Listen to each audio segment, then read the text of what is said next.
anything, it's inevitable, unchangeable, immovable. Fate lies at the end of a tunnel, and we're all just along for the ride.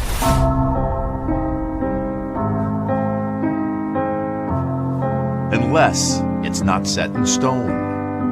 Maybe when our dreams feel just out of reach, destiny is a blank page in an open book.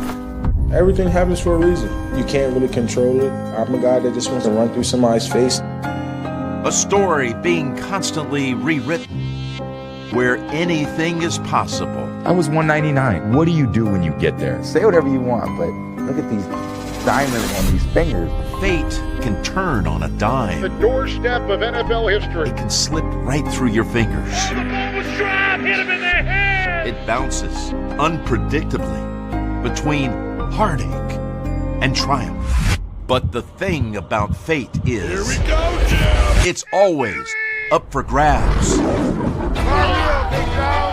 Every day's gotta be our first day. Big boy sport.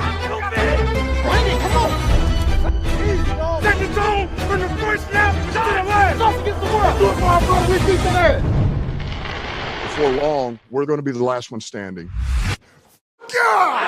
Down after down, game after game, Sunday after Sunday. Fate plays out before our very eyes, and we get to watch.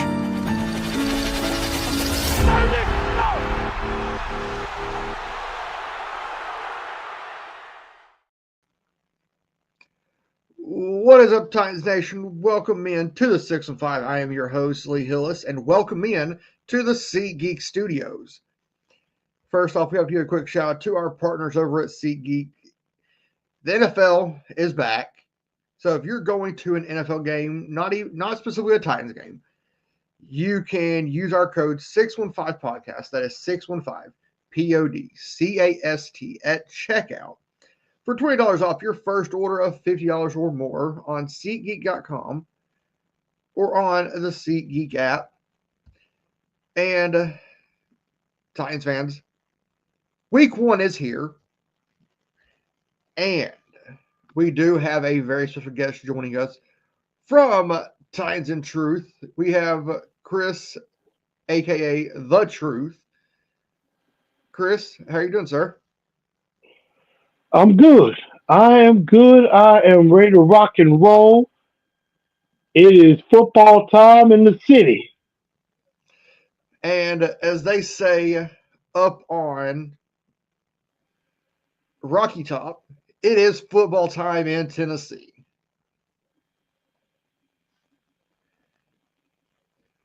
And I guess it is. There is a showdown on Sunday at 4:05 Eastern, 3:05 Central between the Titans and the Broncos. So, Chris, the big question that I want to pose to you to start this show tonight, what kind of threat do the Broncos bring to the table?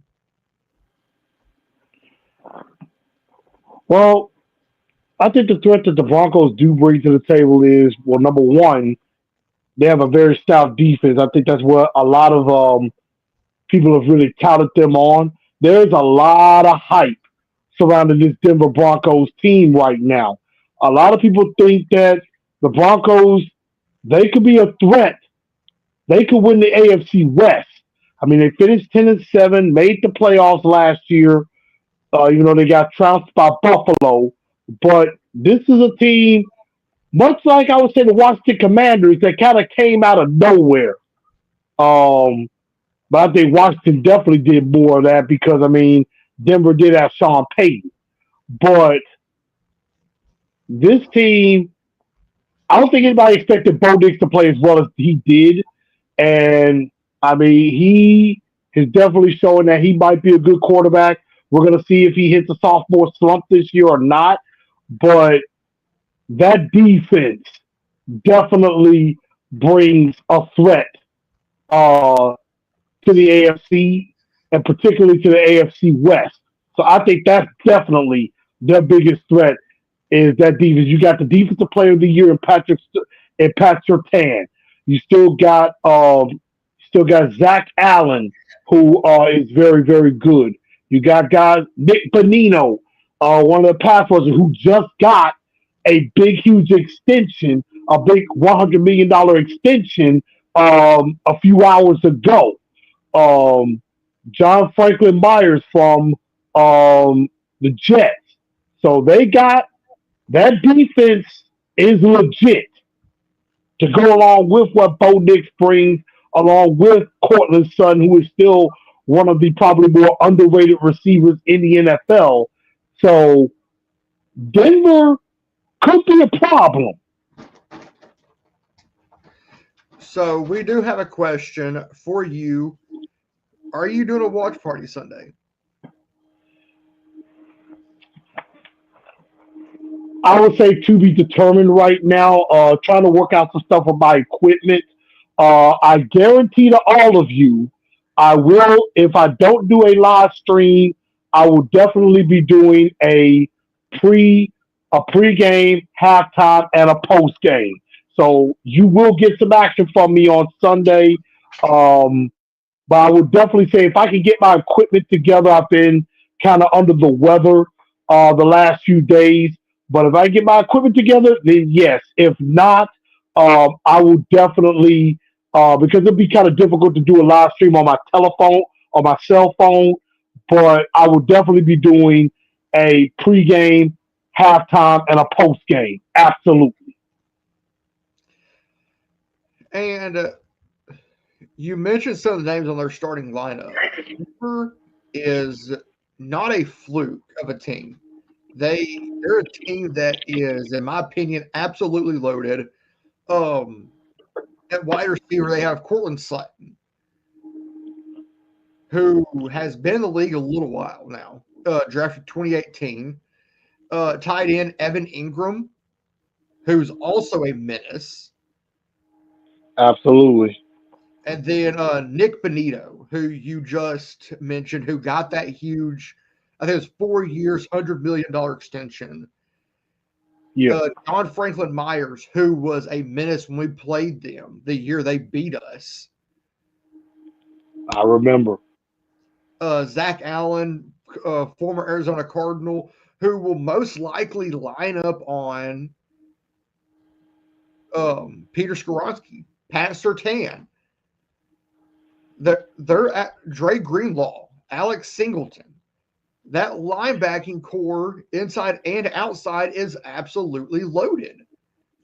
And I'm not going to cut you off, but right now, Dre Greenlaw, he's questionable for this game because he has not practiced the last couple of days, according to the injury report. So there is a question of if he's going to be able to go or not. But even without him, right now they say he's been on the side field today, but I mean, still, they have a very good defense even without him.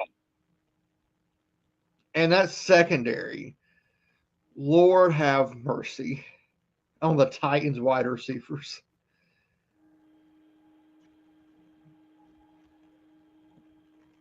But the question that I do want to bring is, what do the Titans bring to the table? I think the Titans bring the element of surprise, and besides Cam Ward, I mean, you got Aomana. He's gonna be starting on the other side. He won the job on the other side, and I think he could be. I think by season's end, he's gonna be a name people are gonna start knowing by the end of the year. This guy with him, and you got Chig, you got Gunnar Helm, who could be a lot of people, especially in the tight circle, think this guy might overtake Chig by the end of the year as tight end one. Which and I mean, we still got old. Which I would not be surprised if Helm overtakes Chig as the number one tight end by the end of the year. Yeah, I think that could definitely happen. And I mean, we still got old reliable Tony Pollard. So I think definitely the element of surprise with Cam not and this reminds me of some years back, if you remember, when we played the Cleveland Browns week 1 and we smashed them in the dog pound. Everybody and their mama made the Cleveland Browns were their media darling. They were the one that was like, man, Cleveland, they're just gonna come out of nowhere. They're gonna do something. They're gonna be they might win the AFC North. They're a playoff team. I mean, everybody was drinking the Cleveland Brown Kool-Aid, The orange and the Kool-Aid. Titans went up there and kicked the sniz out of them week 1. Kicked him in the mouth. This could, I mean, punched them in the mouth. This could be possibly, even though I think it's going to be a more competitive game, a very similar situation because a lot of people, even especially in the Denver circles, a lot of people are drinking the Denver Bronco Kool-Aid. A lot of people think Broncos are back. Broncos are going back to the John Elway days. Back And to Peyton Manning. Peyton Manning, exactly. And so this could be, I think that's why they may have the element of surprise. But looking at what the Titans are bringing in as the starting lineup, as you mentioned, Alec Ayomanor, and you have Calvin Ridley, Tyler Lockett. That is a scary 3. I definitely like Tyler Lockett. And then up front, Dan Moore, Peter Skoronski, Lloyd Cushenberry is back, Kevin Zeitler, J.C. Latham.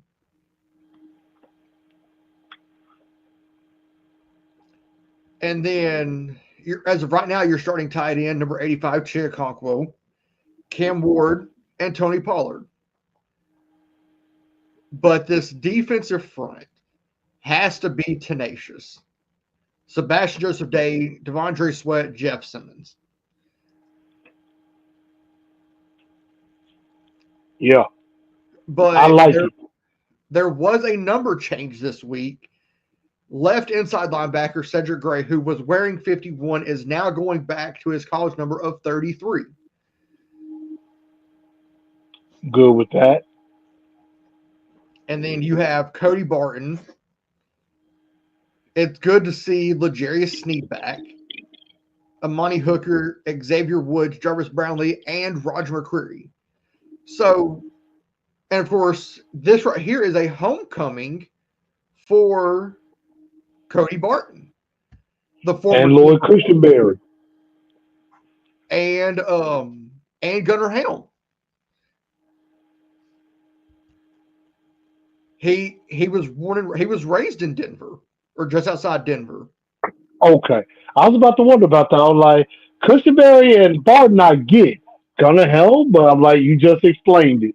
So He has he's got huge family connections to the Denver area.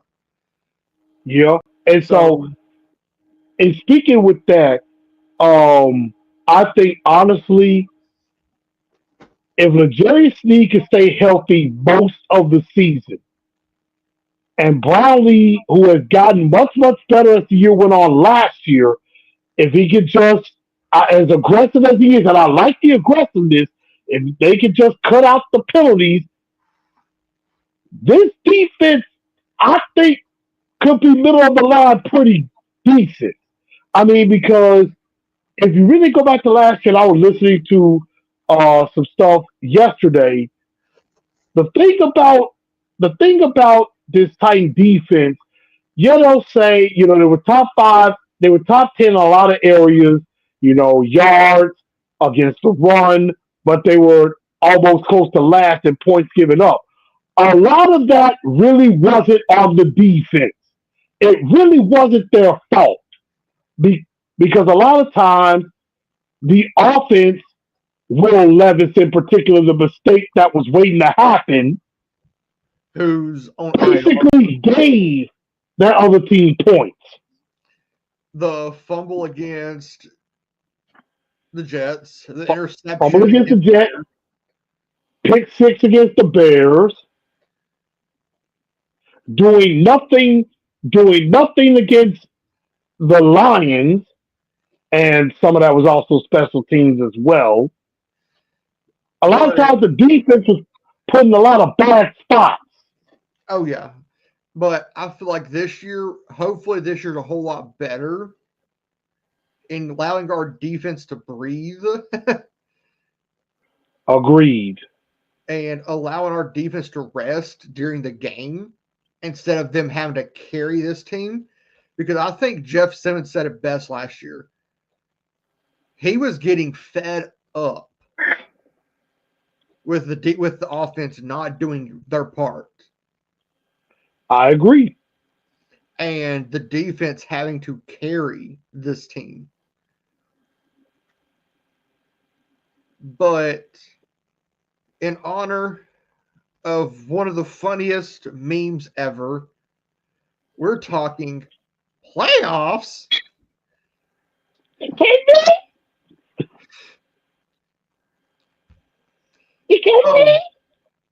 Starting in the AFC North, the way I have this ranking out, I'm going to start at number 4. I got Cincinnati, which you might be like, huh? I'm questioning you already. What's up with this, Lee? What's up with this, man? Come on. The reason I have this, let's be logical. The reason I have it going this way, I think Pittsburgh is much improved with the addition of Old Man Rodgers. They have that experience. I think that trumps every other team in the division. That's from Lamar Jackson. MVP Lamar Jackson. Did we forget Lamar Jackson's MVP? Not to mention Baltimore stole our king. Took our king.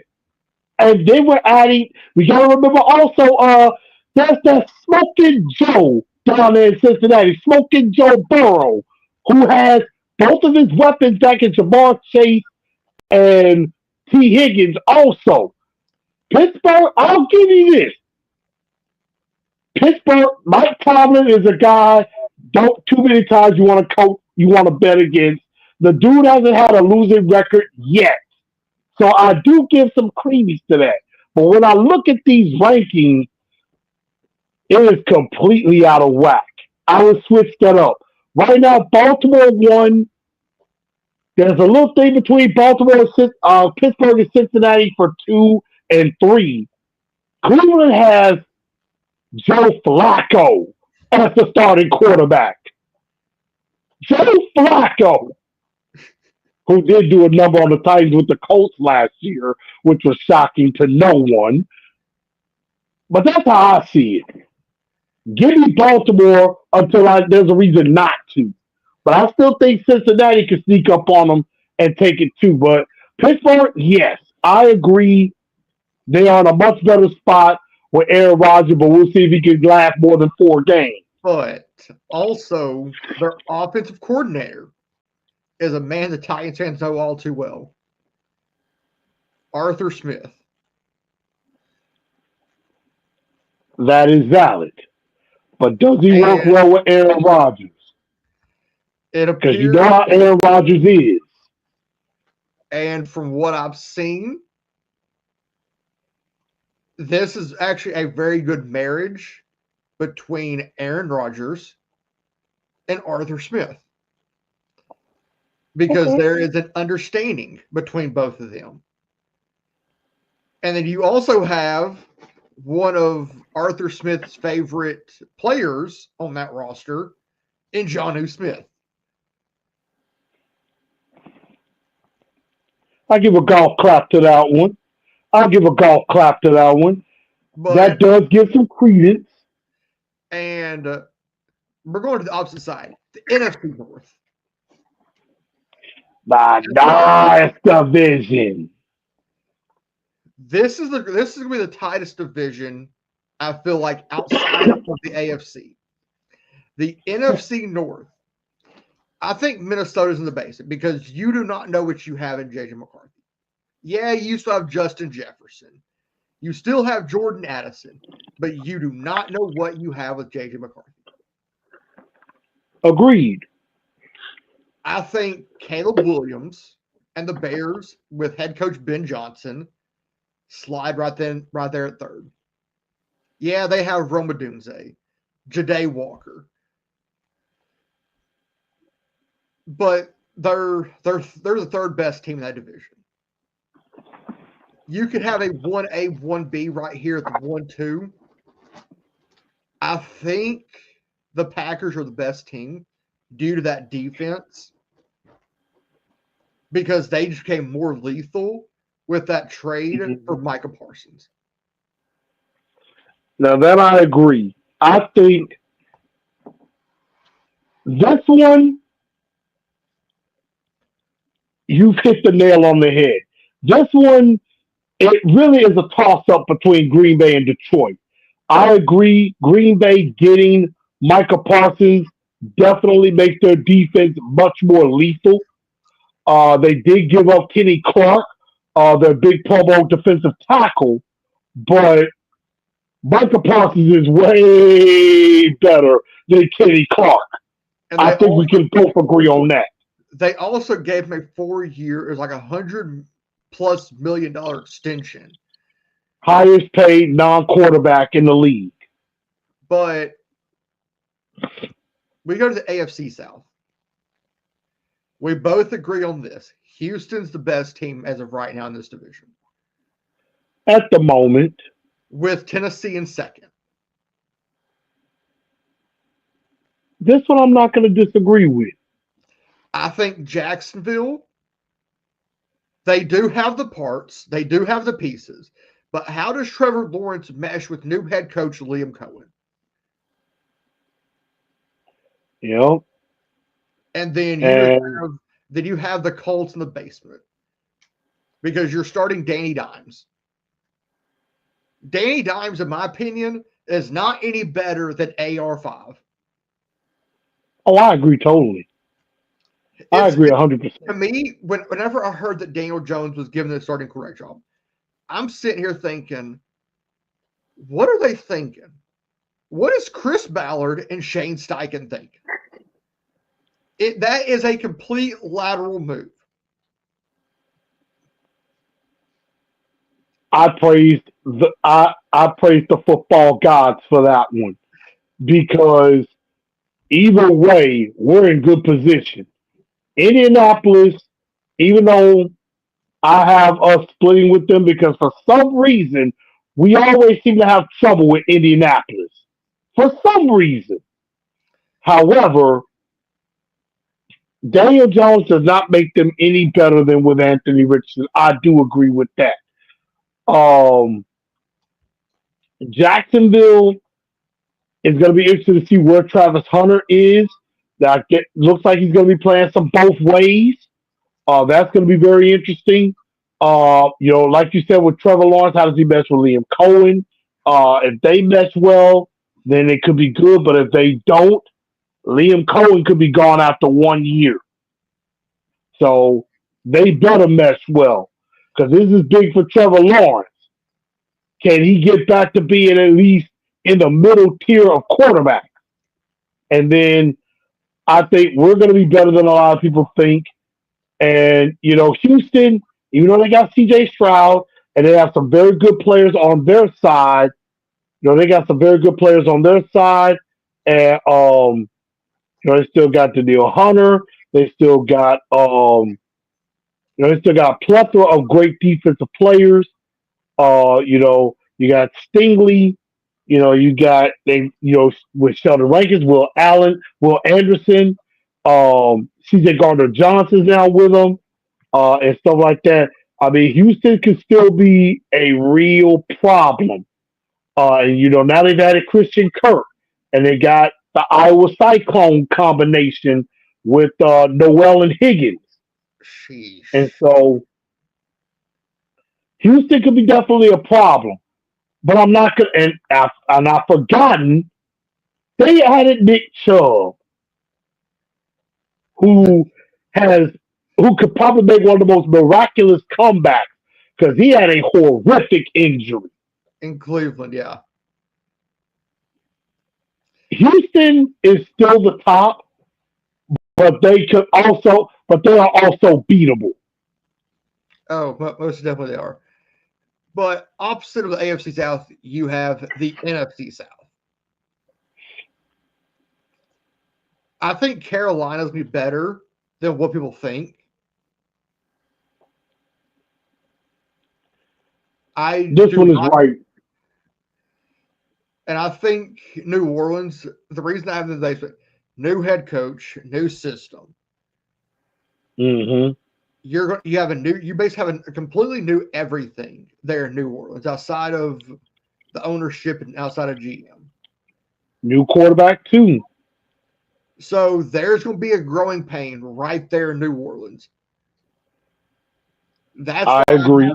That's why I have them at 4. I feel like Carolina is going to be greatly improved this year. Bryce Young, he's taken a step forward. From every report I've seen, he's taken that step forward under Canales there in Carolina. And then, just like the NFC North, you could have that toss-up right here. Tampa Bay or Atlanta could take the NFC South. Let me tell you something. About the Atlanta Falcons. Some of y'all may not know I was down in Atlanta. Some weeks ago for the preseason game when the Titans played the Falcons. There is a lot of excitement back in the ATL. There is a lot brewing. I think a mini monster is brewing in the ATL. A lot of people are really buying in to Michael Penix as the guy. You got Bijan Robinson, Drake London, who's very, very good. Kyle Pitts. What will Kyle Pitts bring? Can he bring anything? The defense, we got Leonard Floyd. You still got AJ Terrell, Jesse Bates at safety, who is one of the best safeties in the league. So Atlanta, I think as a team, they're not going to be sneaking up on anybody anymore like they were last year. They finished real strong with Penix at quarterback. Atlanta, I think this is going to be a good division. I think the NFC North, the North division is the most competitive. But I think second most competitive could definitely be this NFC South. And Atlanta, I think, could win it. And that's why I said you have like a 1A, 1B type situation here. Because Tampa Bay could go win this thing. I agree. Tampa Bay could go win this division. But the one that we had a huge disagreement on, the AFC West. I feel like Vegas, they're in the basement. They got hit hard today with the retirement of Amari Cooper, who they just signed like 3 days ago. Right. He announced his retirement. Wow. Just before they play New England on Sunday. So, and of course, Pete Carroll, 73 years old, he's going to play that old style of ball that really doesn't run well in the NFL. Unless you have a elusive back like an Ashton Genty. I do not believe right now in Justin Herbert in LA with the Chargers. I think Kansas City takes a step back. I don't think the Chiefs are as explosive as they could be. And I might be drinking the Broncos Kool-Aid on the AFC West because I think the Broncos are the best team in the AFC West. I 100% disagree with this. And this is why. You could pull a Lee Corso right here and say, not so fast, my friend. And I will pull that card, not so fast on this one. I will say I think Denver is very much improved. I think they're going to be a threat. But you are a fool if you ever go bet against Patrick Mahomes. I will never, and Lee, I love you. You know I do. But I will never bet against Patrick Mahomes until he gives me a reason not to.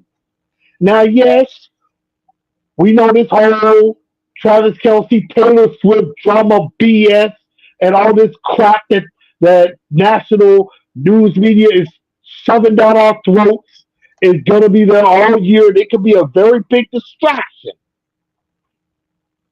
But I'm still picking Kansas City to win unless there's a reason not to. Now, I do agree. I could see Denver finishing second and finishing ahead of the Chargers. I think Justin Herbert is still a very, very elite quarterback. But the AFC West is a very tough division. The West is a tough division, and it always has been. It always has been. So I give you that. But again, it always comes down to that last month of the season. Oh, absolutely. They beat each other up. But again, I'm still going to stick with Kansas City until I have a reason not to. Still got to stick with Kansas City. I will change my thoughts. I said the Chargers should be second. I can see Denver finishing second behind Kansas City. So, just like the AFC West, this is a problem in the NFC West. Due to that defense, I have put Seattle at number 1. Seattle's always had a very good defense. They have a defensive-minded head coach who the team has adapted the identity of. Mm-hmm. I think Arizona will shock some people this year, especially in that NFC West. They have Kyler Murray, okay? That's the only weak link I feel like they have. You've got Marvin Harrison Jr. in his second year. You get Josh Sweat, the Super Bowl champion Josh Sweat. You've loaded up that defense. San Francisco, do I trust Brock Purdy right now? Right now, no. He still has Juwan Jennings. But what about like Brandon Ayuk? They don't have that gadget player like they had with Deebo. The Rams have Puka Nacua, Devontae Adams. On the defense, they have Braden Fisk and Jared Verse.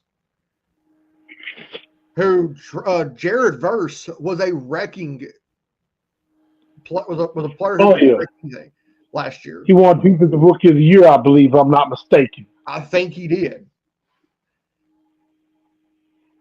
So I'd probably just talk myself into having LA 3. I would go, and now we're looking at Seattle. I'm now kind of seeing a little bit of what you're saying. Seattle does look like they're slick loaded, especially on the defensive side of the ball. You got my guy Leonard Williams, who I love. You got DeMarcus Lawrence, who's a very good player.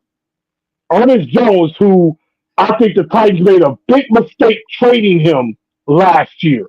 They made a big mistake trading him. And I think Seattle does have a good defense. And then the question is, can Sam Darnold duplicate what he did last year now that he's in a different situation, although he has plenty of weapons? Cooper Kupp. With Cooper Kupp, Jackson Smith and Jigba, even though they lost DK Metcalf. They lost DK.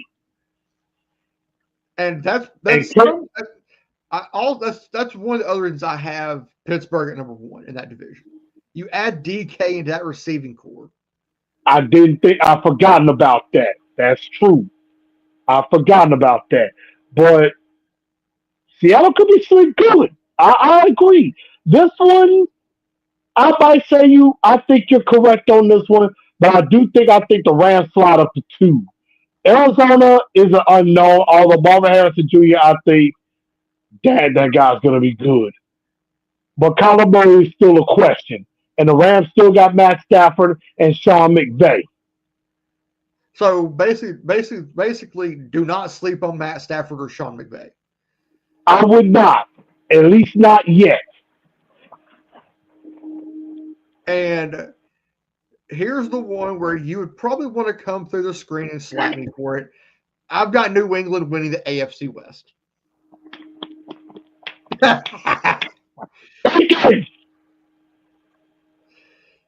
And I have Buffalo at 2. I got the Dolphins at 3 and the Jets at 4. I don't think Justin Fields makes the Jets a better team.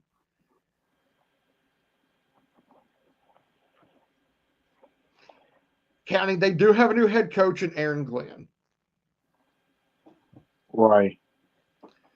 So that who is a beloved former Jet, who is a beloved guy in the Jets organization. Yep. Honestly,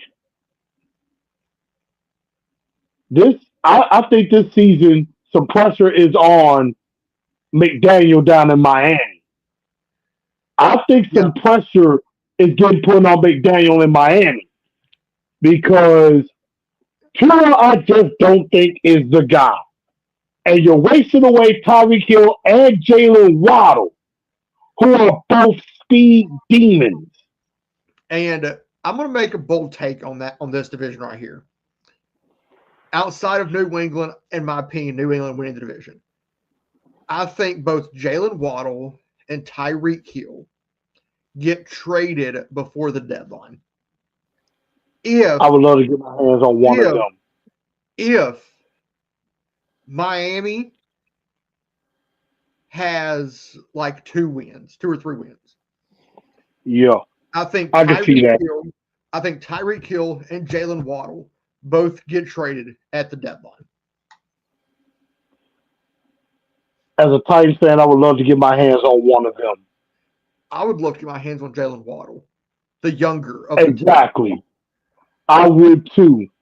I would love to get my hands on the Penguin. Yes, I would.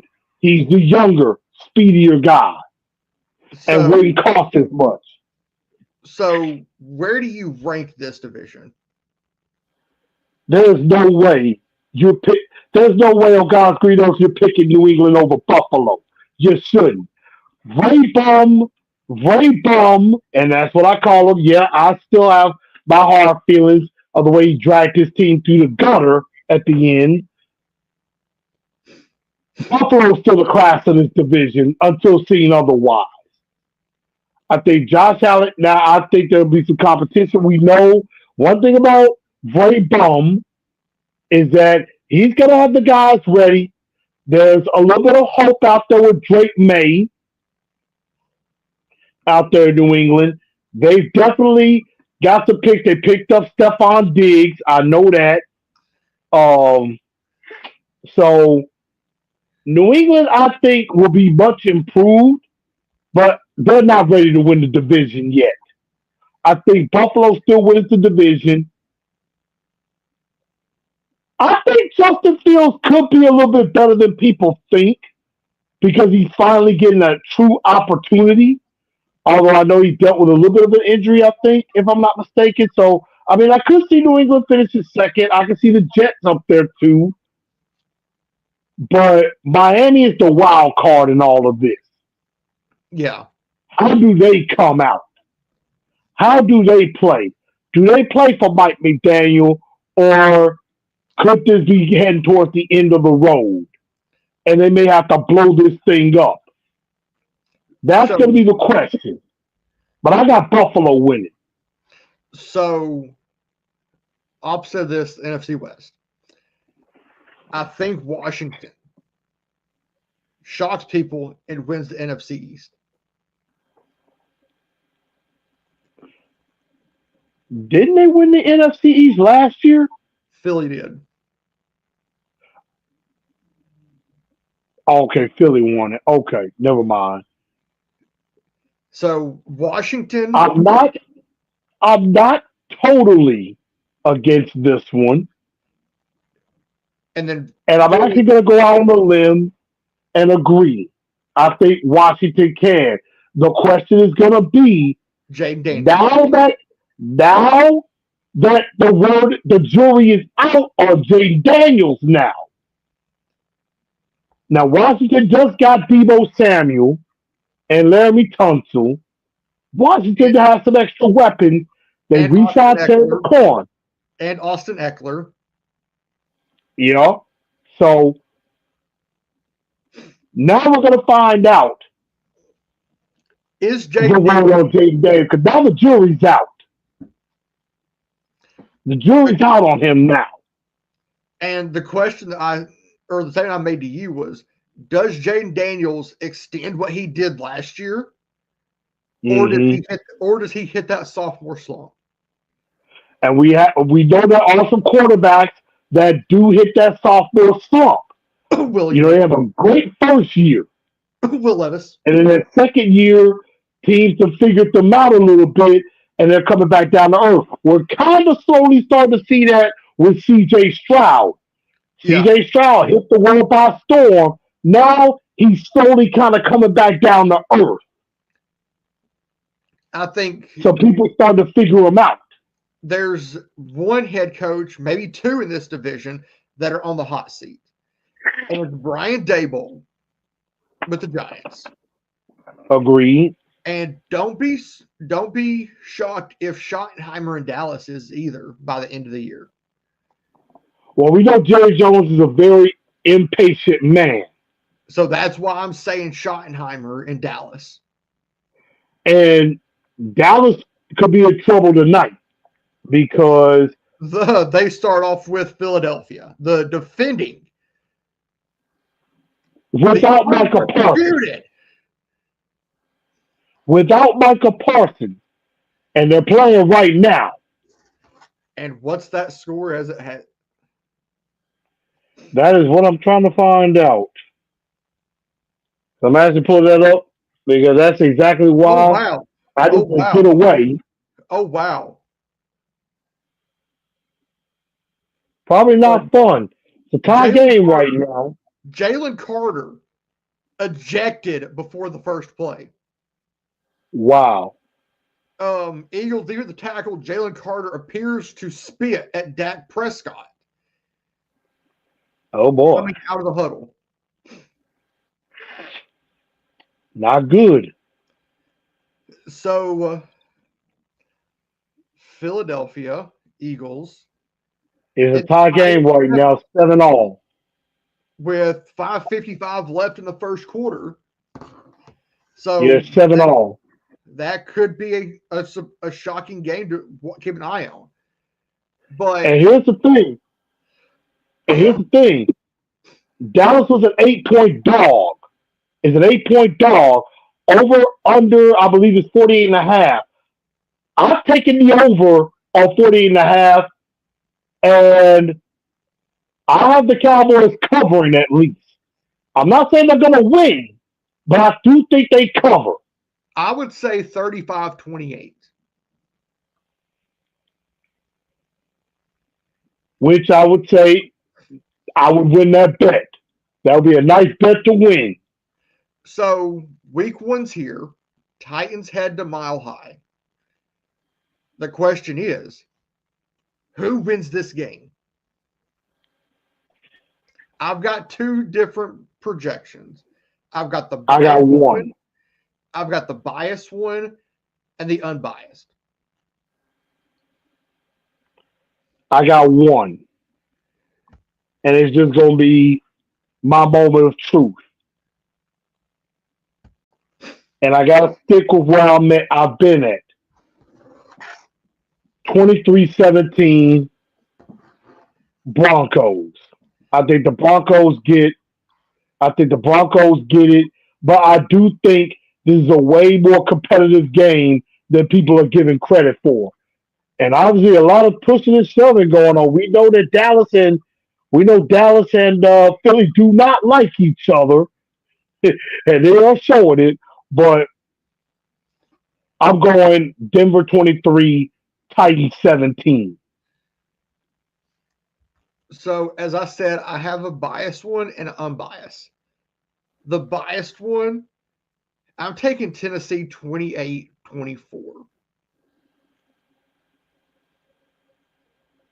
which is not out of the question. No, it's not. Element of surprise. I can see it upset. But the one that I feel like is probably the most realistic, Denver 28, Tennessee 17. Because of how good that defense is, you have a rookie quarterback going on the road, which is a very hard thing for a rookie quarterback to go do, is win on the road in a season opener. That is going to be tough. But I do think that I think this is going to be a defensive battle because I think the Titan defense is better than people think, and so I think that's not too far off from mine. So I see that. So, Chris, what do you have coming up on Titans and Truth? For everybody out there, just did a couple of episodes earlier today. Did my season predictions today as well. And so, like I said, give you a little snippet. I did pick the Titans to start off 0-2, but if you want to really know what I think, go check that out. Go check that out. And then, after you're done with that one, check out my preview of Titans Broncos as well. Did that episode as well. And then, of course, on Sunday, if I get my equipment together and everything looking good, I will be doing a live stream, Titans and Broncos. If not, I will definitely be doing a pregame, a halftime, and a postgame of this game. So definitely be on the lookout of that. Also, gonna be looking to soon debut Down to the T, where I'm talking Tennessee sports, talking about the Titans. Probably gonna talk some balls as well as they started their season as well with a victory over Syracuse. And the Memphis Tigers, of course, start off with a victory as well. And so definitely got that coming around the bend. Also, definitely going to be having the Truth League Report is coming back, where we're going to be talking about everything else that's happening around the league as well. So definitely be on the lookout for that. And I'm going to be bringing those on slowly. And I may also have I have a betting expert that I'm going to start bringing on as well, who may be able to help you with your fantasy, or to maybe help you win a little bit of cash, if you know what I mean. So that's what I got coming up. I need y'all to go ahead and follow Titans and Truth. Go ahead and hit that subscribe button and put all, and in that way you won't regret it. Well, Chris, this has been fun, but I do have to make one more quick announcement.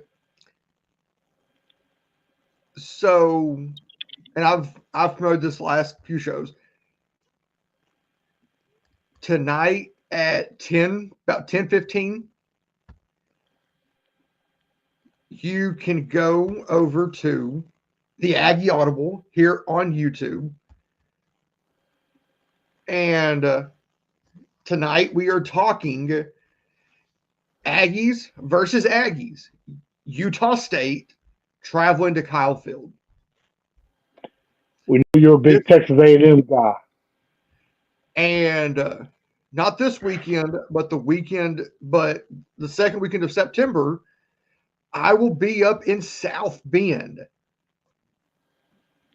at A&M Notre Dame. Ooh, okay. Which will be on NBC or Peacock, one of the two, whatever you have. But yeah, go over there, check out the Aggie Audible. We'll be live around 10:15 Eastern, 9:15 Central, previewing Aggies and the Aggies. Oh, I need to make one last announcement as well. Either week 2 or week 3, I will be up. I plan to try to be up in Nashville for either Titans Rams or Titans Colts. I plan on being up there for those particular games, and I will also. This is definitely confirmed. I plan to be in Vegas, Titans Raiders. I will be in Vegas for that game. There you go. So, Titans fans, if you're in Nashville and you see Chris, go say hey. He is not a shy guy.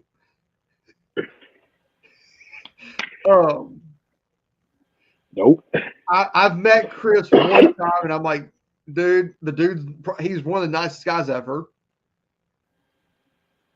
But if you see me in College Station in October, or you see me up at Notre Dame a week from this Saturday, don't be afraid to come say hi. Because neither of us bite. But as Titans fans, you don't have to go home, but you can't stay here. Stay classy and tighten up. Tighten up! Let's get tightened up! Tightened up!